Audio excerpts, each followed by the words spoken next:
The third idea is perhaps the one that most large organizations today are most imprisoned by. This is the Robben Island of your future. It is the one that is imprisoning you, your future, and the organization you want to build.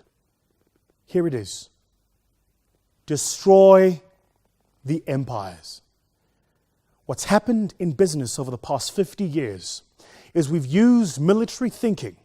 So we have huge and massive silos of uplines, one guy at the top, thousands at the bottom, and people believe him in measure and number that manage those who manage the people.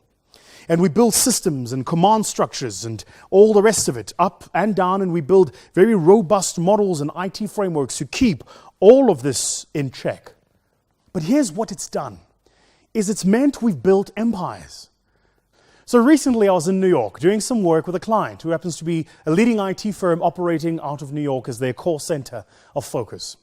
And whilst over there, I needed to go to the bank. So I banked with Morgan Chase, where in my US capacity, I went over into the bank, my phone was on, and isn't it interesting? I stood in the queue for about 30 seconds, and not before long, as I moved and marched toward the young lady in front of me, listen to this.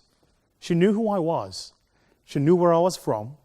She knew the kind of transactions I had done. She knew my credit limit. She knew their exposure. She knew my assets and all the rest of it. She knew me before I said anything.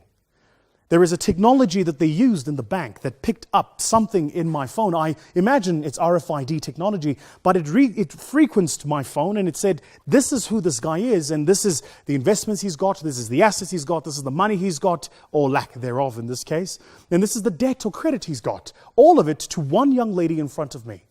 Why is this important? It's critical. In the new world of business, customers are no longer these things we deal with in departments.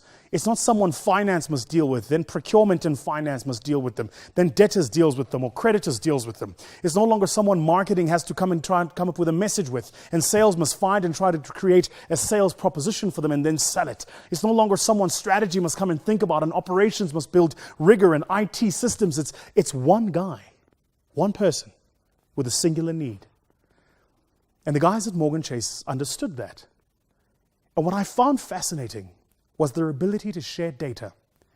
That the people who run the investment function, the people who run the equity investments function, the people who run real estate and home loans, the people who run vehicle and asset finance, the people who run credit cards, the people who run personal banking, all of them sat down and built one single platform that enabled a common teller to see me in all of those capacities.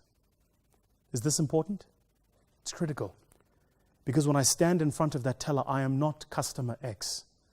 I am an individual with hopes and dreams and a history and aspirations. And this is not a unique example. In China, there is an amazing business called Jaipur. And this business happens to be in the retail environment. It's fundamentally rethinking retail. So what they've done is, they allow you to register on their database using your phone or an email address.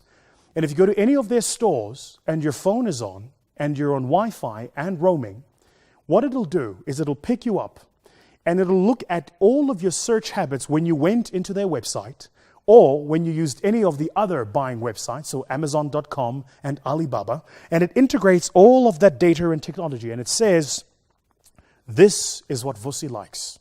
He likes suits, he likes watches, and he loves happy socks.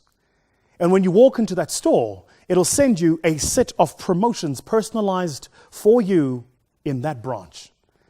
The idea here is if we really want to innovate and innovate meaningfully, if we want to offer value to our customers, we must be willing to destroy the empires.